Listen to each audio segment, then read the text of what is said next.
아, 여러분은요, 여러분이 구원받았을 그때, 그 기억, 여러분이 처음으로 십자가가 이런 의미였구나를 알게 되었을 그때를 혹시 지금도 되뇌이고 있습니까?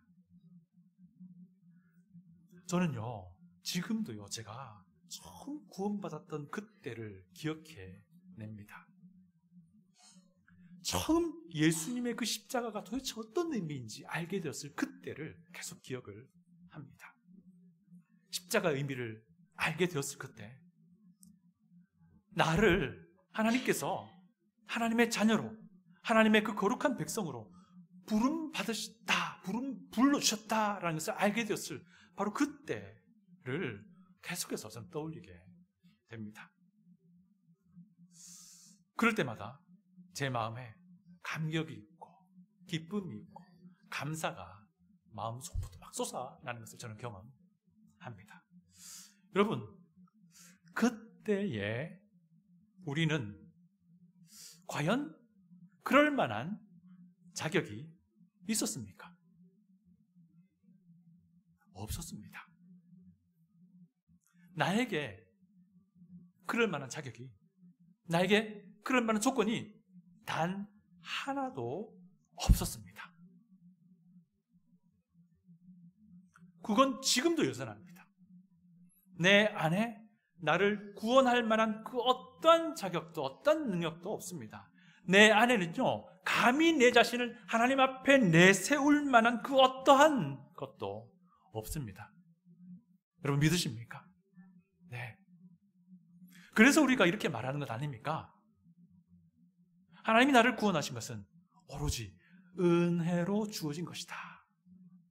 만약에 내 안에 그럴 만한 자격이 있었다면, 그럴 만한 어떤 여건이나 조건이 내 안에 단 하나라도 있었더라면 구원은 은혜가 될 수 없습니다. 여러분, 성경이 말하는 구원이라 함은요, 철저하게 하나님의 은혜로 주어지는 것입니다. 성경이 말하는 믿음으로 살아간다라고 하는 것조차도 철저하게 하나님의 은혜에 의해서 살아가게 되는 것입니다.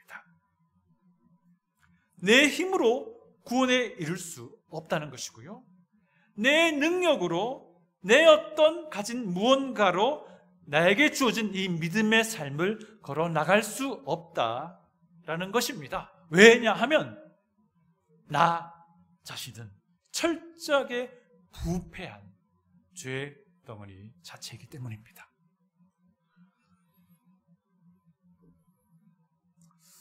여러분, 비교 종교화학이란 말 들어보셨죠? 이게 뭐냐면요, 세계에 있는 모든 종교들을 찾아내가지고 서로 비교하고 대조하고 하는 그런 학문이에요. 그러려면은 이 어떤 종교들이 있는지를 찾아내고 그것을 다 이렇게 카테고리를 해야 돼요. 그래서 서로 비교하고 대조할 것 아닙니까? 제가 이 비교 종교학에서 카테고리하고 있는 종교들의 그 큰 분류들을 보니까요, 이런 분류가 있어요. Abrahamic religions, 아브라함 바탕의 종교들, 이런 이제 카테고리가 있더라고요. 여러분, 이 종교 안에 어떤 종교가 들어가겠습니까? 기독교. 우리도 이 안에 들어가더라고요. 이 이제 세큘러 학문에서 이게 구분하는 이 안에요. 또 어떤 종교가 들어갈 것 같습니까? 이 아브라함 베이스의 종교. 네? 이슬람. 네, 이슬람 맞습니다. 이슬람.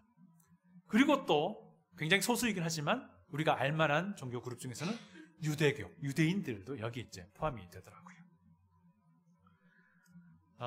제가 이제 이참에 또 세계 종교 통계를 한번 봤어요. 그랬더니 제일 많은 인구를 가진 종교가 무엇일까요? 기독교예요. 기독교. 기독교인데요, 이 기독교라고 분류한 이 안에는 로마 카톨릭도 들어있고요, 우리가 속한 개신교도 들어있어요. 이 비교 종교학에서 기독교 안에 로마 카톨릭과 개신교가 같이 들어있다고 해서 이게 같은 거라고 생각하시면 절대 안 됩니다. 네. 자, 그리고 그 다음은 어떤 종교일까요? 그 다음 숫자. 이슬람이에요, 이슬람. 예, 잘 아시네요. 그렇게 기독교가요, 전체 세계 인구의 31%예요. 놀랍지요? 물론 이 안에는 허수도 분명히 있을 거예요. 그리고 이슬람교가 25%입니다. 유대교는요 굉장히 미미해요. 이 프로테지에 거의 영향을 주지 않습니다. 그래서 이 기독교와 이슬람을 다 합치면 전체 인구 대비 56%예요. 되게 놀랍지요. 이 말이 무슨 말인고 하니요, 전체 세계 인구의 56%는 아브라함을 알고 있다는 거고요. 또 그중에 어떤 사람은 굉장히 잘 알고 있다는 것이에요. 그러니까 여러분이 이 세상을 걸어가다가 만나는 사람 중에 최소 2사람 중에 1사람은 아브라함에 대해서 친숙한 사람이라는 거예요. 낯설지 않은 사람이라는 겁니다. 여러분도 그렇습니까? 예, 맞습니다. 오늘부터 우리가 창세기를 보는데요, 계속해서 이 아브라함 이야기가 이제 본격적으로 나와요. 12장에 우리가 들어가게 되는데요, 아브라함 하면 우리 믿는 그리스도인 신약 성도들에게 어떤 존재입니까? 예, 믿음의 조상. 잘 알죠? 믿음의 조상이에요. Father of Faith라고 우리 불러요. 예. 뭐 Founding Father라고 부르기도 하죠. 예. 이 믿음의 조상이라고 알려져 있는데요. 그래서 그런지요, 여러분 히브리서를 읽다 보면요, 여러분 히브리서 11장의 별명이 믿음장이거든요. 이 믿음장 히브리서 11장에 아브라함에 대해서 많이 언급해요. 이 11장 보시면요, 히브리서 믿음의 우리 선배들을 쭉 나열하면서 그들의 믿음을 좀 봐라. 너희들이 지금 본받아야 할 믿음의 사람들이야 라고 알려주는데 그 중에 아브라함을 굉장히 많이 언급하고 있어요. 이게 무슨 말입니까? 아브라함의 믿음은 현재 신약 성도인 우리들에게도 굉장히 큰 본이 된다라는 거예요. 하나님께서 아브라함을 어떻게 다루셨는지를 우리가 잘 살펴보면은 우리가 지금 걸어가야 할 우리 앞에 놓인 성도로서 예수님의 제자로서 나아가야 할 그 믿음의 길을 잘 걸어갈 수 있다라는 것이고요. 하나님이 아브라함을 어떻게 다루셨는지, 그 다루심에 대해서 아브라함이 또 어떻게 반응을 했는지를 우리가 잘 보면은 그것이 현재 우리 믿음의 사람들에게 약이 된다라는 의미겠지요. 마침 오늘 본문이 아브라함이요, 하나님이 아브라함이라는 사람을 따로 구별해서 불러내시는 이야기의 딱 처음 시작입니다. 여러분, 한 가지 질문 드립니다. 하나님이 아브라함을 처음 이렇게 불러내셨을 때에 아브라함은 과연 어떤 사람이었을까요? 아브라함은 잘 이렇게 훈련되고 잘 갖추어진 사람이었을까요? 네, 아닙니다. 하나님이 아브라함 불렀을 때에 아브라함 이미 완성된 그런 사람이었을까요? 굉장히 멋지고 대단한 사람이었을까요? 이미 답을 말씀하셨었어요. 김희세입니다. 네, 맞습니다. 이 아브라함은요, 하나님이 아브라함을 처음 불러내셨을 때에 하나님의 부르심을 받을 만큼 충분한 자격이 안 되는 그런 사람이었어요. 전혀 그렇지 않은 사람이었어요. 믿음의 조상이라고 불린 이 아브라함, 처음 하나님께 불러내셨을 때요, 엄청나게 연약한 사람이었고요, 불러냄을 받고 나서도요, 엄청난 연약한 사람이었어요. 여러분 힘내십시오. 용기 내십시오. 예. 창세기 11장 마지막 부분을 보시면요, 데라의 족보가 나옵니다. 데라는 누구지요? 아브라함의 아버지예요. 그 데라의 족보가 나온 것은 이 아브라함의 가족사를 좀 구체적으로 이야기해 주는 겁니다. 이 데라의 족보를 보면은 아브라함의 고향은 갈대아 우르라고 하는 곳이에요. 근데 여기가 어디냐면요, 11장 초반에 어떤 사건이 나오지요? 바벨탑 사건이 나오잖아요. 이 바벨탑 사건이 일어났던 시날 평지, 바로 그곳이 갈대아 우르 지역인 거예요. 여기가 현재 이라크 땅입니다. 그러니까 이제 좀 생각이 될 겁니다. 아브라함이 살았던 그 고향 땅의 분위기가 어떤 분위기였을지 읽혀지시죠? 네. 하나님께 반역하던 이들의 헤드쿼터 지역이었던 거예요. 그래서 하나님의 진노의 결과로 언어가 나뉘어졌던 바로 그 역사의 현장이 아브라함이 살던 동네였다는 거예요. 이때 아브라함이 여호와 하나님을 알았을까요? 여호와 하나님을 섬겼을까요? 그렇지 않습니다. 아브라함은요, 그 당시 이 지역 사람들과 마찬가지로 이교도에 불과했어요. 심지어 여호수아가요, 마지막 설교를 여호수아서 24장 마지막 절에서 하는데요, 그 설교를 보면요, 데라 가족에 대해서 짧은 정보를 살짝 흘려요. 그게 뭐냐면 이 데라 가족은 데라의 세 아들 아브람, 나홀, 하란, 이 모두가 다 다신교도였다고 말해요. 제가 여호수아 24장 2절을 읽어드립니다. 한번 들어보세요. 여호수아가 모든 백성에게 이르되 이스라엘의 하나님 여호와께서 이같이 말씀하시기를 옛적에 너희의 조상들 곧 아브라함의 아버지 나홀의 아버지 데라가 강 저쪽에 거주하여 다른 신들을 섬겼으나 라고 여호수아가 말해요. 여러분, 강 저쪽이라 하는 표현은 어떤 지역이냐면요, 유프라테스 강이 있어요. 이 유프라테스 강의 동쪽 편이에요. 유프라테스 강의 서쪽 편 끄트머리에 가나안 땅이 있고요. 근데 이 유프라테스 강 지역에서 가나안 땅을 가기 위해서는 직선으로 갈 수는 없고요, 이 유프라테스 강 거슬러 올라가서 빙 돌아가서 이렇게 내려와야 됐어요. 그래서 여기가 비옥한 초승달 지역이라고 부르는 거예요. 그림이 그리시죠? 네. 이곳에 살던 여호수아, 이곳에 살던 아브라함이었다는 거예요. 이것을 여호수아가 언급하고 있는 거예요. 그리고 여호수아는 데라를 설명할 때 아브라함의 아버지고 나홀의 아버지라고 말해요. 아브라함과 나홀만 나온 것은 하란은 이미 죽었기 때문입니다. 이게 뭔 말인가 하니, 데라의 삶이나 아버지 데라의 삶이나 아버지 데라의 종교나 그의 아들들의 삶이나 종교나 같다라는 그런 것을 전제하고 말하는 거예요. 그 당시 사회 상황상 아버지가 믿는 신들을 자녀들도 믿었다고 보는 것이 합리적인 결론이거든요. 그러니까 데라 가족은 모두가 어떤 사람이었다? 여러 종류의 다른 신들을 믿는 다신교도였다는 거예요. 아브라함도 마찬가지였다는 거예요. 굉장히 놀랍지 않습니까? 어떻게 이런 사람을 하나님이 불러내셨을까? 어떻게 이런 사람을? 자, 그러던 중에 여호와 하나님이 아브라함에게 정말 특별한 방법으로 나타나신 거예요. 그리고 여호와 하나님이 아브라함에게 특별한 방법으로 명령을 하신 겁니다. 그게 사도행전 7장을 보면요, 스데반 집사님 아시죠? 스데반이 순교 직전에 설교를 합니다. 그 설교 초반부에 아브라함에 대해서 언급을 해요.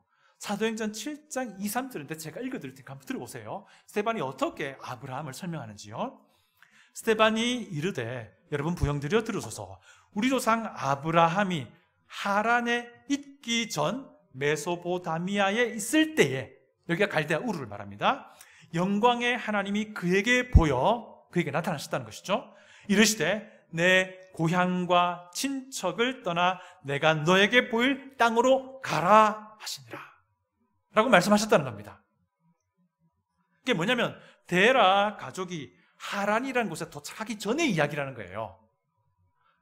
창세기 11장 12장 이야기는 이미 하란에 도착한 것처럼 이야기됩니다. 그러니까 그 전에 갈대아 우르에 있을 때 이런 일이 벌어졌다는 거예요. 이 아브라함에게 어느 날 이상한 일이 벌어진 거예요. 불신자 아브라함, 이교도 아브라함의 입장에 볼 때는 자기가 지금까지 알지 못하는 전혀 새로운 다른 신이 나타난 거예요. 그리고 그 신이 자기가 정해줄 땅으로, 어떤 땅으로 가라고 아브라함에게 명령을 한 거예요.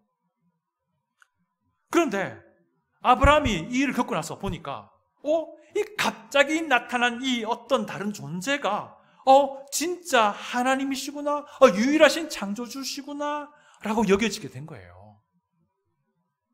그래서 아브라함이 자기 아버지 데라에게 이야기한 겁니다.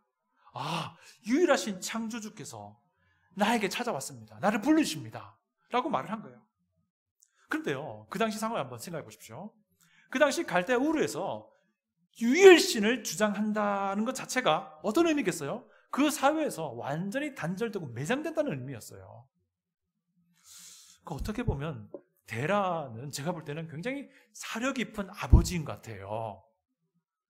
차마 자기 아들 아브라함이 그 사회에서 단절되는 것을 아버지 스스로 보기가 그래서 함께 가족 이민을 결정한 것 같아요.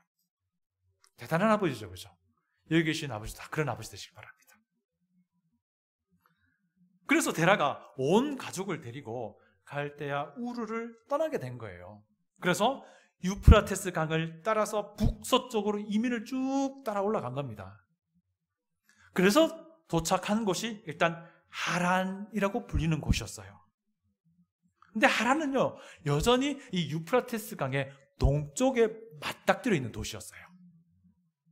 여기가 어디냐면 가나안으로 다시 내려가기 위한 첫 번째 장소이기도 하지만 이곳은 또한 유프라테스 강을 반드시 건너야만 하는 마지막 도시이기도 했던 거예요. 그런데 데라는 일단 이곳에 거처를 정합니다.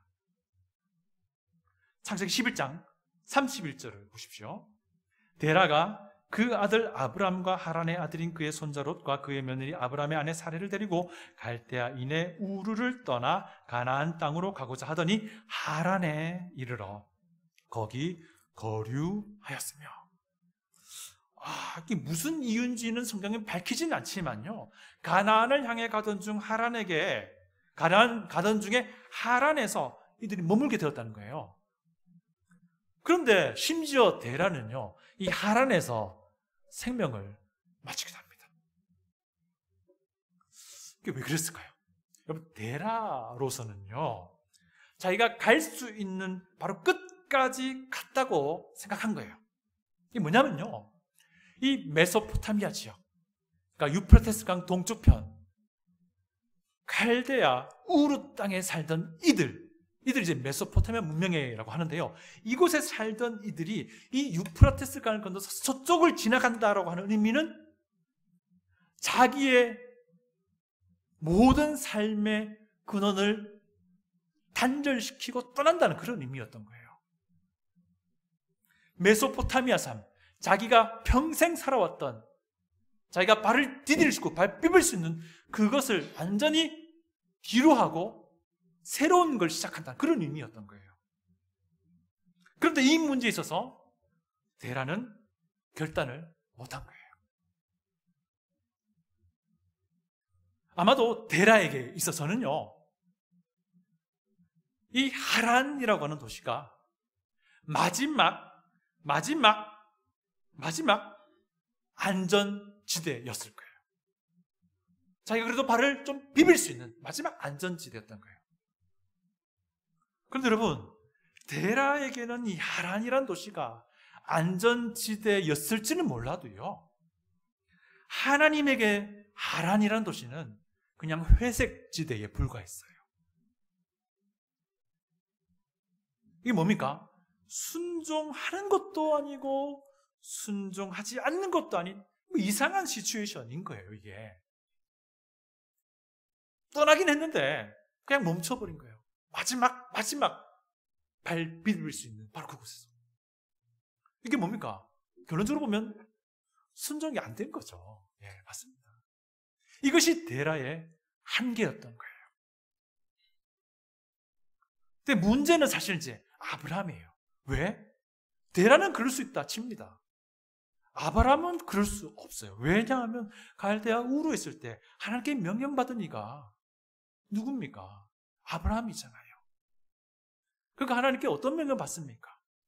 스데반의 설교에 따르면 고향도 떠나 친척도 떠나 내가 너에게 보여줄 땅으로 가라라고 하는 것이었어요. 그러니까 아브라함은 고향을 떠나긴 했습니다.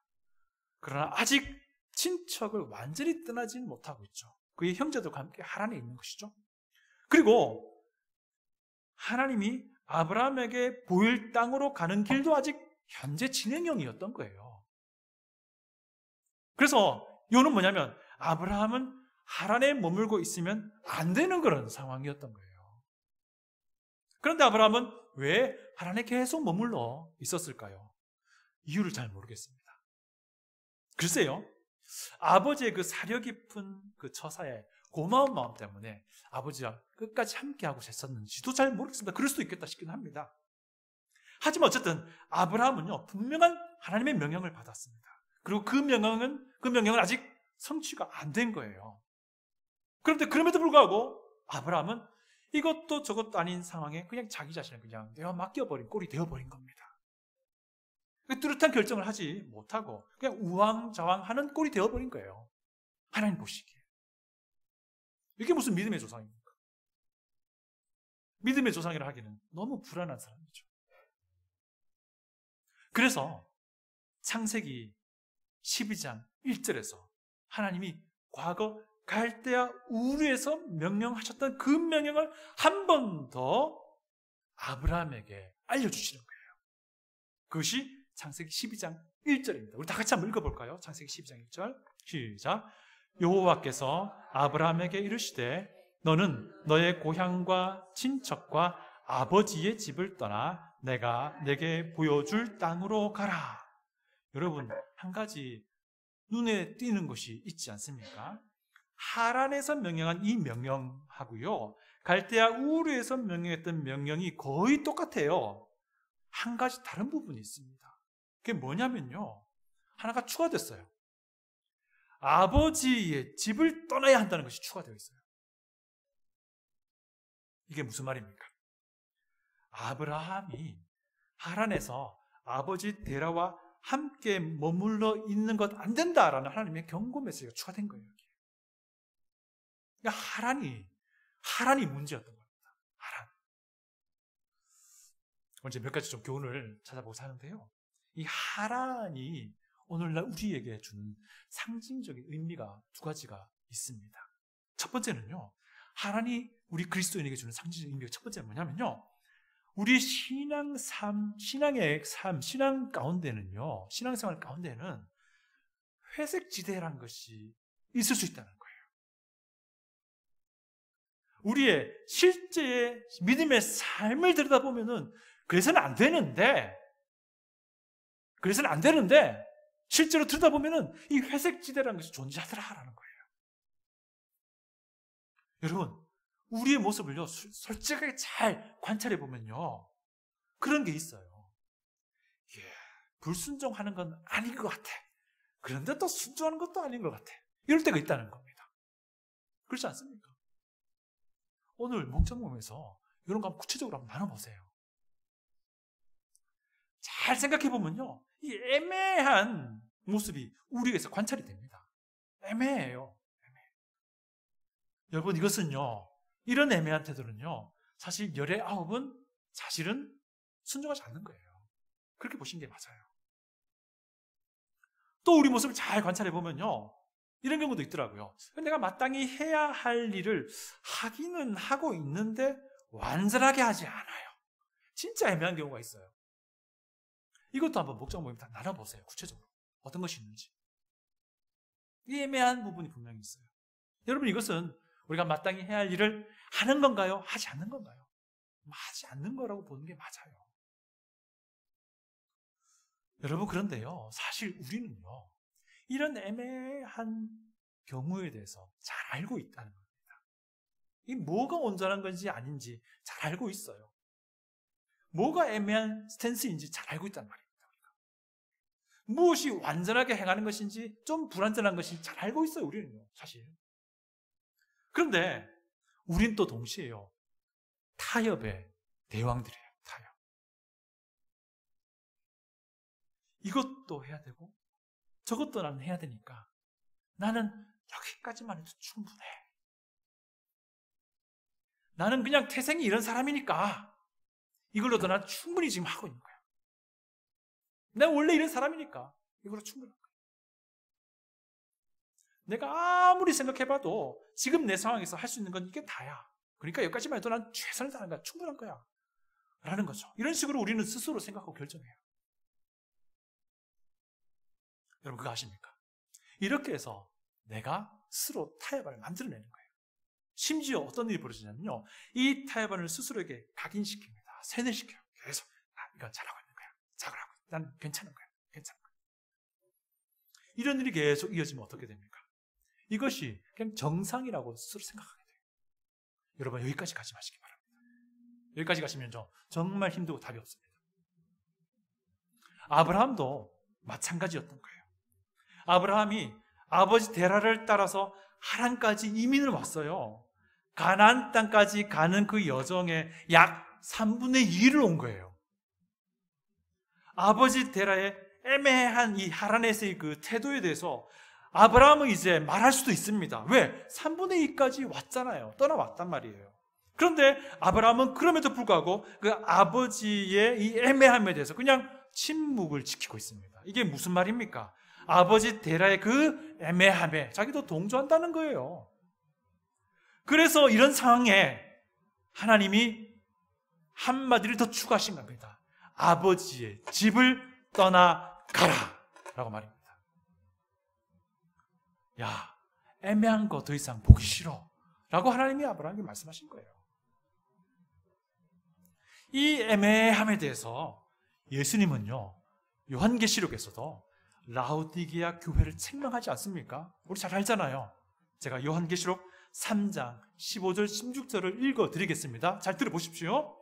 내가 내 행위를 아노니 내가 차지도 아니하고 뜨겁지도 아니하도다. 내가 차든지 뜨겁든지 하기를 원하노라. 내가 이같이 미지근하여 뜨겁지도 아니하고 차지도 아니하니 내 입에서 너를 토하여 버리리라. 여러분, 이것도 저것도 아닌 회색 지대를 벗어나야 됩니다. 그리스도인인지 그리스도인이 아닌지 좀 확실하게 구별되는 우리의 인생이 이제 되어야 하지 않겠습니까? 확실한 그리스도인이 되시기를 부탁합니다. 분명히 구별되는 예수님의 제자가 되시기를 부탁드립니다. 정말 확실히 누가 봐도 이 생수교회의 지체임이 드러나는 삶을 우리가 살기 바랍니다. 여러분, 차든지 뜨겁든지 냉철한 예수님의 제자가 되든지 정말 뜨거운 예수님의 제자가 되든지 하자는 겁니다. 이게 제자인 듯 아닌 듯 이거 하지 말자는 거예요. 이 교회의 지체인 듯 지체 아닌 듯 이거 하지 말자는 겁니다. 확실한 스탠스를 가지고 주님이 우리에게 원하시는 그 길을 걸어갈 수 있길 바랍니다. 하나님이 주는 상징적인 의미 두 번째는요, 이겁니다.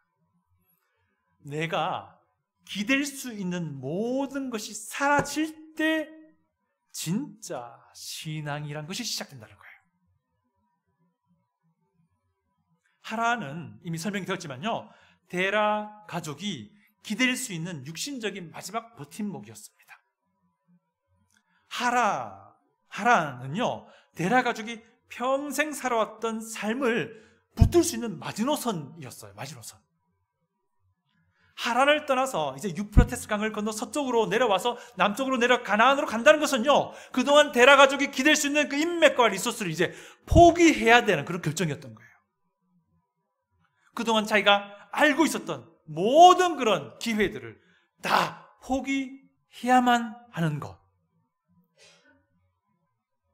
모든 것이 제로가 되어버리는 그것을 결정해야 되는 그런 곳이 하란이었던 것입니다. 그리고는 가나안이라는 새로운 환경에서 다시 시작해야 한다는 그런 의미였어요. 그런데 데라는 이것을 청산하지 못했던 것이죠.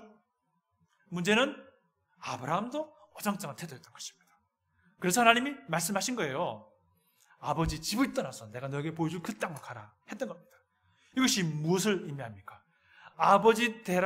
네 아버지 데라가 청산하지 못한 거 이제 네가 청산해라 라는 거 아니겠습니까? 또 무슨 말입니까? 네 힘으로 하는 거 아니야 라는 분명한 메시지예요. 네가 비빌 수 있는, 기댈 수 있는 것 그걸로 하는 게 아니야 라고 하는 것이 메시지인 겁니다. 믿음의 길을 걷는다는 것은 네가 가진 걸로 걷는 게 아니야 라고 하는 거예요. 네 능력으로, 네 힘으로 걷는 게 아니야 라는 것입니다. 신앙이 무엇입니까? 바로 이거예요. 바로 이겁니다. 내 힘, 내 능력으로가 아니라 온전히 하나님의 지혜와 능력을 의지하며 나아가는 거예요. 이게 무엇입니까? 하나님이 철저하게 아브라함이 가진 것을 다 내려놓게 하시는 훈련이고요. 철저하게 아브라함이 가진 힘을 다 빼내는 그런 훈련이었던 겁니다. 하나님은 이 훈련을 아브라함에게 시키신 거였어요. 보십시오. 하나님이 아브라함에게 내가 너에게 보여줄 땅으로 가라라고 명령하시면서 복들을 약속하십니다. 근데 그 복들 보면요, 아브라함 자기의 힘으로는 도무지 할 수 없는 것들밖에 없었어요. 대표적인 것으로요, 12장 2절을 보면요, 이런 말씀이 있습니다. 내가 너로 큰 민족을 이루고 내게 복을 주어 내 이름을 창대하게 하리니 너는 복이 될지라.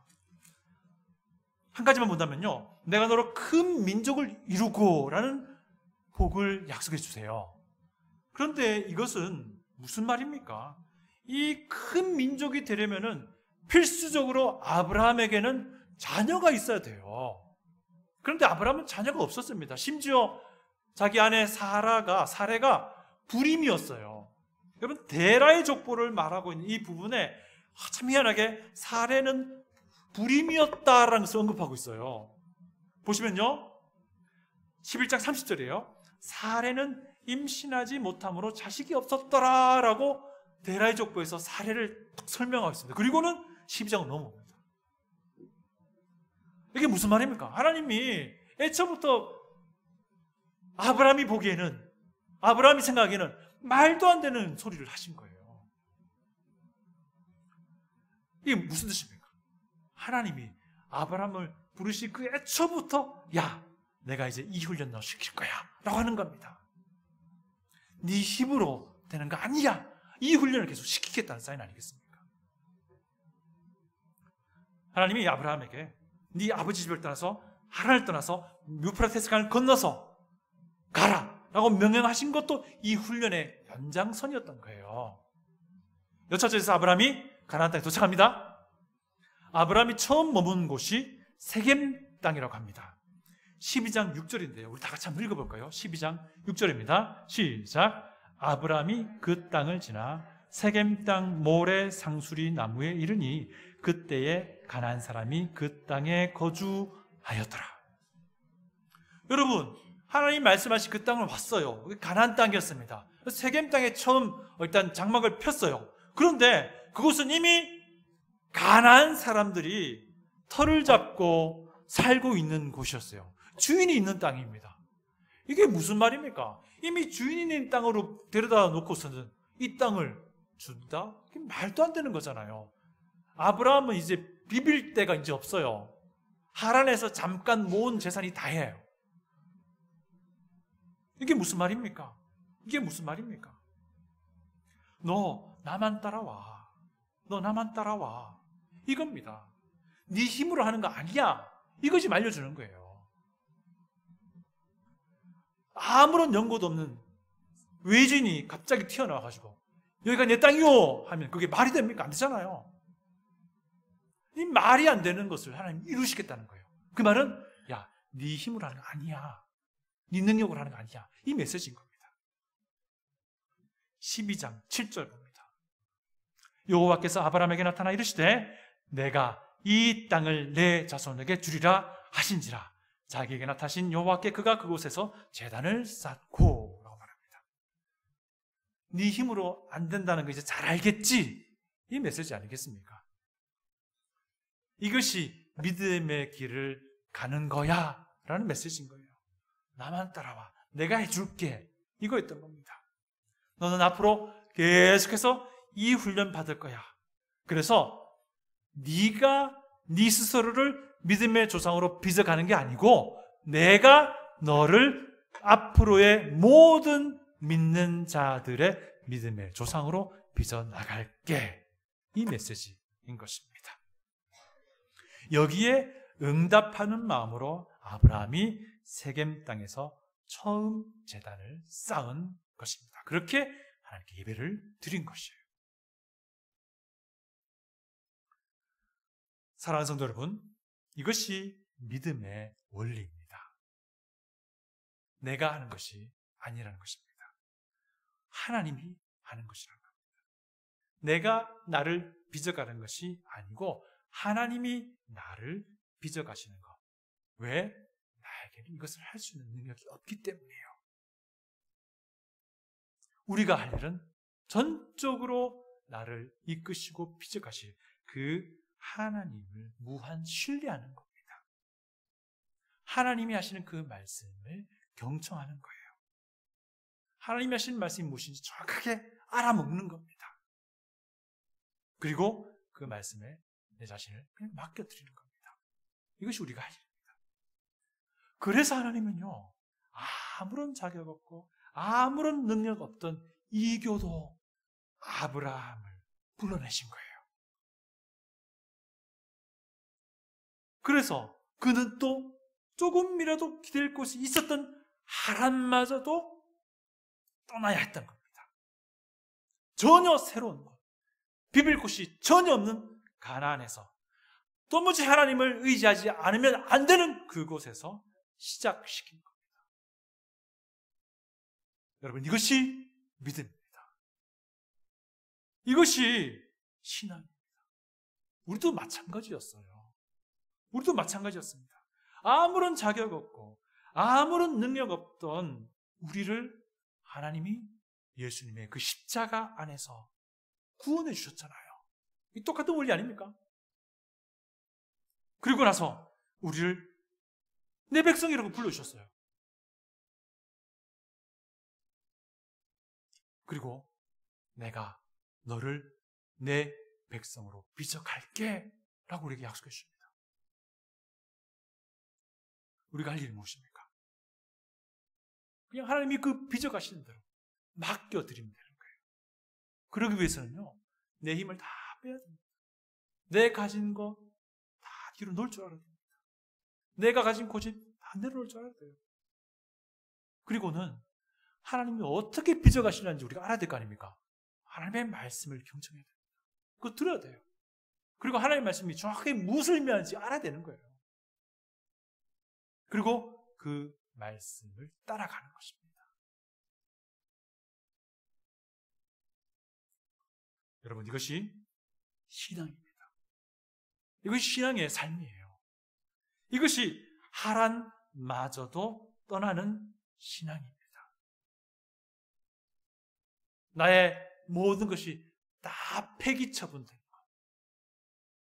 그리고는 하나님만이 살아계시고 예수의 십자가만이 내 안에서 움직여지는 것. 이것이 신앙인 거예요. 그래서 로마서 6장을 보시면 이런 말씀이 있는 겁니다. 그리스도 안에서 나는 죽었다. 그리고 이제 그리스도 안에서 나는 새 생명으로 살아나서 걷는 것이다 라고 말씀하는 것입니다. 왜 그리스도 안에서 살아나서 새 생명으로 걷게 하는 겁니까? 하나님의 이 말씀에 내어 맡기도록 하는 이 훈련을 할 수 있게 그 조건을 만들어 주신 겁니다. 이것이 신앙, 믿음의 길입니다.